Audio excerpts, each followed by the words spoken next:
ओम शांति। आज 28 अक्टूबर 2024 की साकार मधुर महावाक्य है। आज की मधुर महावाक्य में बाबा बोले, मीठे बच्चे, सतगुरु की पहली पहली श्रीमत है, देही अभिमानी बनो, देह अभिमान छोड़ दो। तो सतगुरु की पहली पहली श्रीमत क्या है? देही अभिमानी बनो, देह अभिमान छोड़ दो। प्रश्न है, इस समय तुम बच्चे कोई भी इच्छा व चाहना नहीं रख सकते हो, क्यों? उत्तर है, क्योंकि तुम सब वानप्रस्थी हो। तुम जानते हो कि इन आँखों से जो कुछ देखते हैं वह विनाश होना है। अब तुम्हें कुछ भी नहीं चाहिए, बिल्कुल बेगर बनना है। अगर ऐसी कोई चीज़ पहनेंगे तो खींचेगी। बाबा क्या कह रहे हैं कि अगर कोई ऐसी चीज़ पहनेंगे तो खींचेगी, फिर देह अभिमान में फंसते रहेंगे। इसमें ही मेहनत है। जब मेहनत कर पूरे देही अभिमानी बनो, तब विश्व की बादशाही मिलेगी। ओम शांति। यह 15 मिनट व आधा घंटा बच्चे बैठे हैं। बाबा भी 15 मिनट बिठाते हैं कि अपने को आत्मा समझ बाप को याद करो। यह शिक्षा एक ही बार मिलती है, फिर कभी नहीं मिलेगी।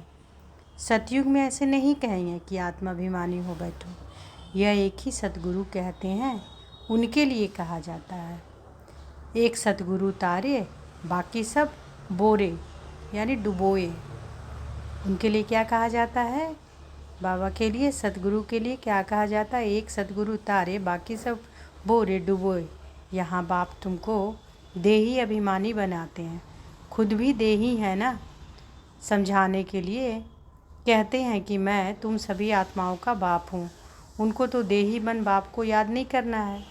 याद भी वही करेंगे जो आदि सनातन देवी देवता धर्म के भांति होंगे। भांति तो बहुत होते हैं ना, नंबरवार पुरुषार्थ अनुसार। यह बात बड़ी समझने और समझाने की है। परम पिता परमात्मा तुम सबका बाप भी है और फिर नॉलेजफुल भी है। आत्मा में ही नॉलेज रहती है ना। तुम्हारी आत्मा संस्कार ले जाती है। बाप में तो पहले से ही संस्कार हैं। वह बाप हैं, यह तो सब जानते भी हैं।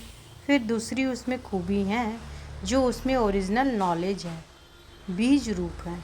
जैसे बाप तुमको बैठ समझाते हैं, तुमको फिर औरों को समझाना है। बाप मनुष्य सृष्टि का बीज रूप है। फिर वह सत्य है, चैतन्य है, नॉलेजफुल है। उनको इस सारे झाड़ की नॉलेज है, और कोई को भी इस झाड़ की नॉलेज है नहीं। इनका बीज है बाप, जिसको परमपिता परमात्मा कहा जाता है। जैसे आम का झाड़ है तो उनका क्रिएटर बीज को कहेंगे ना। वह जैसे बाप हो गया, परंतु वह जड़ है। अगर चैतन्य होता तो उनको मालूम रहता ना मेरे से झाड़ सारा कैसे निकलता है, परंतु वह जड़ है, उसका बीज नीचे बोया जाता है। यह तो है चैतन्य बीज रूप, यह ऊपर रहते हैं। तुम भी मास्टर बीज रूप बनते हो। बाप से तुमको नॉलेज मिलती है। वह है ऊंच ते ऊंच, पद भी तुम ऊंच पाते हो। स्वर्ग में भी ऊंच पद चाहिए ना, यह मनुष्य नहीं समझते हैं। स्वर्ग में देवी देवताओं की राजधानी है। राजधानी में राजा रानी, प्रजा, गरीब, साहूकार आदि यह सब कैसे बने होंगे? अभी तुम जानते हो। आदि सनातन देवी देवता धर्म की स्थापना कैसे हो रही है? कौन करते हैं? कौन करते हैं? भगवान। बाप फिर कहते हैं, बच्चे जो कुछ होता है ड्रामा के प्लान अनुसार, सब ड्रामा के वश है। बाप भी कहते हैं कि मैं ड्रामा के वश हूँ। मेरे को भी पार्ट मिला हुआ है, वही पार्ट बजाता हूँ। वह है सुप्रीम आत्मा, उनको सुप्रीम फादर कहा जाता है। और तो सबको कहा जाता है ब्रदर्स, और कोई को फादर, टीचर, गुरु नहीं कहा जाता। वह सबका सुप्रीम बाप भी है, टीचर, सतगुरु भी है। यह बातें भूलनी नहीं चाहिए, परंतु बच्चे भूल जाते हैं, क्योंकि नंबरवार पुरुषार्थ अनुसार राजधानी स्थापन हो रही है। हर एक जैसे पुरुषार्थ करते हैं, वह झट स्थूल में भी मालूम पड़ जाता है। यह बाप को याद करते हैं व नहीं, देही अभिमानी बने हैं व नहीं। यह नॉलेज में तीखा है, एक्टिविटी से समझा जाता है। बाप कोई को कुछ डायरेक्ट कहते नहीं हैं, फंक ना हो जाए, अफसोस में ना पड़ जाए कि यह बाबा ने क्या कहा और सब क्या कहेंगे। बाप बतला सकते हैं कि फलाने फलाने कैसी सर्विस करते हैं, सारा सर्विस पर मदार है। बाप भी आकर सर्विस करते हैं ना।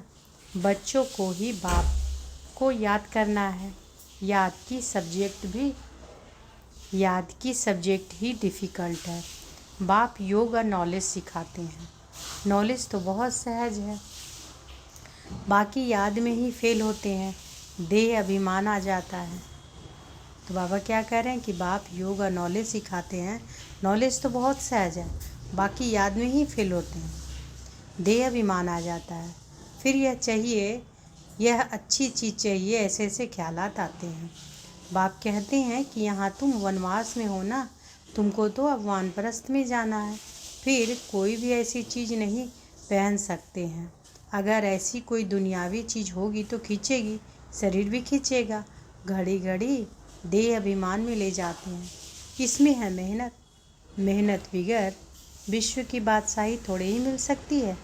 मेहनत भी नंबरवार पुरुषार्थ अनुसार कल्प करते रहते हो, रिजल्ट प्रत्यक्ष होती जाएगी। स्कूल में भी नंबरवार ट्रांसफ़र होते हैं।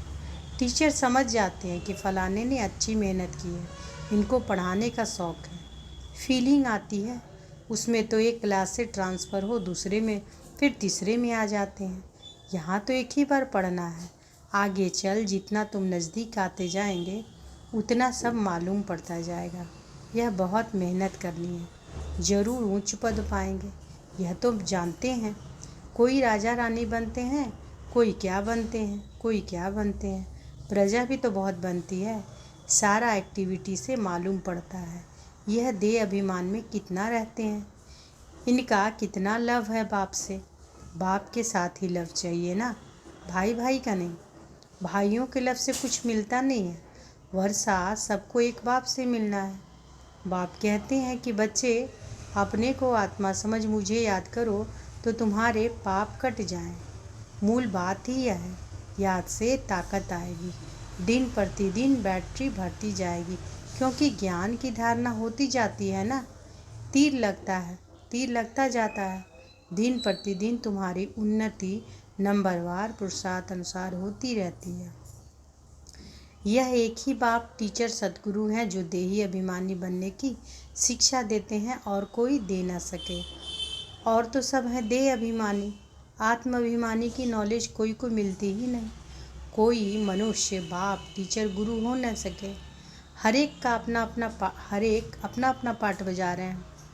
तुम साक्षी हो, देखते हो, सारा नाटक तुमको साक्षी हो देखना है, एक्ट भी करना है। बाप क्रिएटर डायरेक्टर एक्टर है। शिव बाबा आकर एक्ट करते हैं, सबका बाप है ना। बच्चे अथवा बच्चियों सबको आकर वर्षा देते हैं। एक बाप है, बाकी सब है आत्माएं भाई भाई। वर्षा एक बाप से ही मिलता है।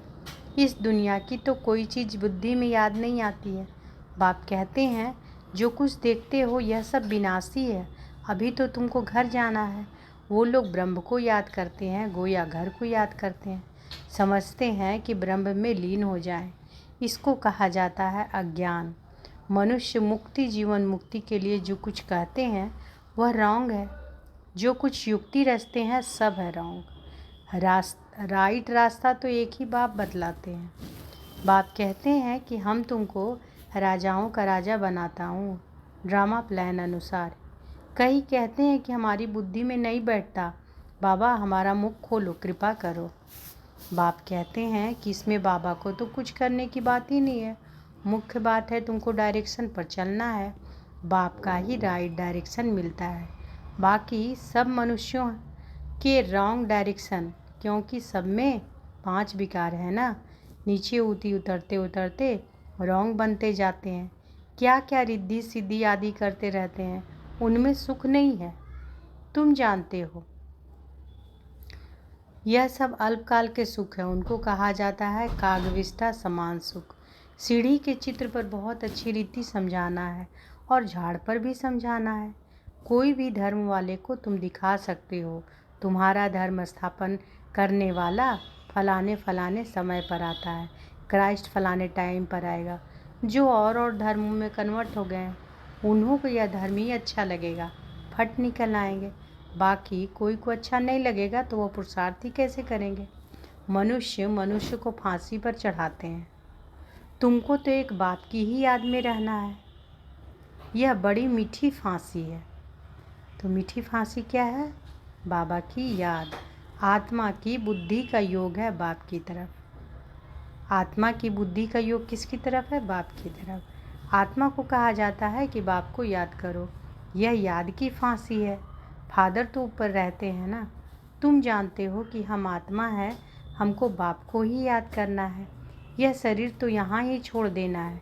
तुमको यह सारा ज्ञान है। तुम यहाँ बैठ क्या करते हो? बाबा कह रहे हैं कि तुम बैठ यहाँ क्या करते हो? वाणी से परे जाने के लिए पुरुषार्थ करते हो। बाप कहते हैं कि सबको मेरे पास आना है। तो कालों का काल हो गया ना, वह काल तो एक को ले जाते हैं, वह भी काल कोई है नहीं जो ले जाता। तो बाबा क्या करें कि वह काल तो एक को ले जाते हैं, वह भी काल कोई है नहीं जो ले जाता। यह तो ड्रामा में सब नून है। आत्मा आपे ही समय पर चली जाती है, तो काल कोई नहीं ले जाता है। बाबा ये कह रहे हैं कि आत्मा आपे ही अपनी समय पर चली जाती है। यह बाप तो सब आत्माओं को ले जाते हैं। तो अब तुम सबका बुद्धि योग अपने घर जाने के लिए है। शरीर छोड़ने को मरना कहा जाता है। शरीर खत्म हो गया, आत्मा चली गई। बाप को बुलाते भी इसलिए हैं कि बाबा आकर हमको इस सृष्टि में ले जाओ, जहाँ हमको रहना नहीं है, यहाँ हमको रहना नहीं है। ड्रामा के प्लान अनुसार अब वापस जाना है। कहते हैं बाबा यहाँ अपार दुख है, अब यहाँ रहना नहीं है, यह बहुत छीछी दुनिया है, मरना भी ज़रूर है। सबकी वानप्रस्थ अवस्था है, अभी वाणी से परे जाना है। तुमको कोई काल नहीं खाएगा, तुम खुशी से जाते हो। शास्त्र आदि जो भी हैं वह सब भक्ति मार्ग के हैं, यह फिर भी होंगे। ड्रामा की यह बड़ी वंडरफुल बात है। यह टेप, यह घड़ी, जो कुछ इसमें देखते हो वह सब फिर होगा। इसमें मूंझने की कोई बात ही नहीं। वर्ल्ड की हिस्ट्री ज्योग्राफी रिपीट का अर्थ ही है हू बहू रिपीट। अभी तुम जानते हो कि हम फिर से देवी देवता बन रहे हैं, वही फिर बनेंगे, इसमें ज़रा भी फर्क नहीं पड़ता। यह सब समझने की बातें हैं। तुम जानते हो कि यह बेहद का बाप भी है, टीचर सदगुरु भी है। ऐसा कोई मनुष्य हो ना सके। इनको तुम बाबा कहते हो, प्रजापिता ब्रह्मा कहते हो। यह भी कहते हैं कि मेरे से तुमको वर्षा नहीं मिलेगा। ब्रह्मा बाबा कह रहे हैं कि मेरे से तुमको वर्षा नहीं मिलेगा। बापू गांधी जी को भी प्रजापिता नहीं था, बापू गांधी जी भी प्रजापिता नहीं था ना। बाप कहते हैं कि इन बातों में तुम बूझो मत, बोलो कि हम ब्रह्मा को भगवान व देवता आदि कहते ही नहीं हैं। तो बाबा क्या कह रहे हैं कि कोई आकर बोलते हैं ना ब्रह्मा बाबा का चित्र देखकर, तो वही मूंझते हैं। तो बाबा वही कह रहे हैं कि उन सबों को बोलो कि ब्रह्मा को भगवान व देवता आदि कहते ही नहीं हैं। बाप ने बताया है कि बहुत जन्मों के अंत में वानप्रस्थ अवस्था में मैं इनमें प्रवेश करता हूँ, सारे विश्व को पावन बनाने के लिए। झाड़ में भी दिखाओ, देखो कि एकदम पिछाड़ी में खड़ा है। अब तो सब तमो प्रधान जड़ीभूत अवस्था में है ना, यह भी तमो प्रधान में खड़े हैं, वही फीचर्स है। इसमें बाप प्रवेश कर इनका नाम ब्रह्मा रखते हैं। नहीं तो तुम बताओ ब्रह्मा नाम कहाँ से आया? यह है पतित, वह है पावन। वह पावन देवता ही फिर 84 जन्म ले पतित मनुष्य बनते हैं। यह मनुष्य से देवता बनने वाला है। मनुष्य को देवता बनाना यह बाप का ही काम है। यह सब बड़ी वंडरफुल समझने की बातें हैं। यह वह बनते हैं सेकंड में, फिर वह 84 जन्म ले यह बनते हैं। इनमें बाप प्रवेश कर बैठ पढ़ाते हैं। तुम भी पढ़ते हो। इनका भी घराना है ना। लक्ष्मी नारायण राधे कृष्ण की मंदिर भी है, परंतु यह किसी को भी पता नहीं। राधे कृष्ण पहले प्रिंस प्रिंसेज हैं जो फिर लक्ष्मी नारायण बनते हैं। राधे कृष्ण पहले क्या है? प्रिंस प्रिंसेज, फिर लक्ष्मी नारायण बनते हैं। यह बेगर टू प्रिंस बनेंगे, प्रिंस सो बेगर बनते हैं। कितनी सहज बात है। 84 जन्मों की कहानी इन दोनों चित्रों में है। यह वह बनते हैं, युगल हैं इसलिए 4 भुजा देते हैं। प्रवृत्ति मार्ग है ना, एक सतगुरु ही तुम्हें पार ले जाते हैं। बाप कितना अच्छी रीति समझाते हैं। फिर दैवी गुण भी चाहिए। स्त्री के लिए पति से पूछो व स्त्री के पति के लिए पूछो तो झट बताएगी कि इनमें यह खामियां हैं, इस बात में यह तंग करते हैं। या तो कहेंगे कि हम दोनों ठीक चलते हैं। कोई किसी को तंग नहीं करते हैं, दोनों एक दो के मददगार साथी होकर चलते हैं। कोई एक दो को गिराने की कोशिश करते हैं। बाप कहते हैं कि इसमें स्वभाव को अच्छी रीति बदलना पड़ता है। वह सब है आसुरी स्वभाव, देवताओं का होता है दैवी स्वभाव। यह सब तुम जानते हो। असुरों और देवताओं की युद्ध लगी नहीं है। पुरानी दुनिया नई दुनिया के आपस में मिल कैसे सकते हैं। बाप कहते हैं कि पास्ट बातें जो होकर गई है उनको बैठ लिखा है, उनको कहानियाँ कहेंगे। त्यौहार आदि सब यहाँ के हैं, द्वापर से लेकर मनाते हैं, सतयुग में नहीं मनाए जाते। यह सब बुद्धि से समझने की बातें हैं। देह अभिमान के कारण बच्चे बहुत पॉइंट्स भूल जाते हैं। नॉलेज तो सहज है, 7 रोज में सारी नॉलेज धारण हो सकती है। पहले अटेंशन चाहिए, याद की यात्रा पर। अच्छा, मीठे मीठे सिकिल अधे बच्चों प्रति माता पिता बाप दादा का याद प्यार और गुड मॉर्निंग। रूहानी बाप की रूहानी बच्चों को नमस्ते। हम सब रूहानी बच्चों की रूहानी माता पिता बाप दादा को याद प्यार गुड मॉर्निंग और नमस्ते नमस्ते नमस्ते। शुक्रिया बाबा, शुक्रिया। धारणा के लिए मुख्य सार पहला है, इस बेहद नाटक में एक्ट करते हुए सारे नाटक को साक्षी होकर देखना है। इसमें मूंझना नहीं है। इस दुनिया की कोई भी चीज़ देखते हुए बुद्धि में याद ना आए। दूसरा है, अपने आसुरी स्वभाव को बदल दैवी स्वभाव धारण करना है। एक दो का मददगार होकर चलना है, किसी को तंग नहीं करना है। तो बाबा क्या कह रहे हैं कि अपने आसुरी स्वभाव को बदल दैवी स्वभाव धारण करना है। एक दो का मददगार होकर चलना है, किसी को तंग नहीं करना है। बाबा वरदान दिए हैं तो अनुभव करें कि बाबा का वरद हस्त हमारे सिर पर है। और बाबा ने वरदान दिया, स्वयं में सर्व शक्तियों को इमर्ज रूप में अनुभव करने वाले सर्व सिद्धि स्वरूप भाव। स्वयं में सर्व शक्तियों को इमर्ज रूप में अनुभव करने वाले सर्व सिद्धि स्वरूप भाव। लौकिक में किसी के पास किसी बात की शक्ति होती है, चाहे धन की, बुद्धि की, संबंध संपर्क की, तो उसे निश्चय रहता है कि यह क्या बड़ी बात है। वह शक्ति के आधार से सिद्धि प्राप्त कर लेते हैं। आपके पास तो सभी शक्तियाँ हैं। अविनाशी धन की शक्ति सदा साथ है, बुद्धि की भी शक्ति है, तो पोजीशन की भी शक्ति है। सर्व शक्तियाँ आप में हैं, इन्हें सिर्फ इमर्ज रूप में अनुभव करो तो समय पर विधि द्वारा सिद्धि प्राप्त कर सिद्धि स्वरूप बन जाएंगे। स्लोगन है, मन को प्रभु की अमानत समझकर उसे सदा श्रेष्ठ कार्य में लगाओ। तो प्रभु की अमानत क्या है? मन। बाबा कह रहे हैं मन को अपना नहीं, मन अपना नहीं। जब मैं ही बाबा की हूँ तो मन भी तो बाबा हुआ। तो मन को प्रभु की अमानत समझकर उसे सदा श्रेष्ठ कार्य में लगाओ। तो आज की मधुर महावाक्य में बाबा क्या बोले कि सतगुरु की पहली पहली श्रीमत क्या है? देही अभिमानी बनो, देह अभिमान छोड़ दो। अच्छा, शुक्रिया बाबा, शुक्रिया। ओम शांति।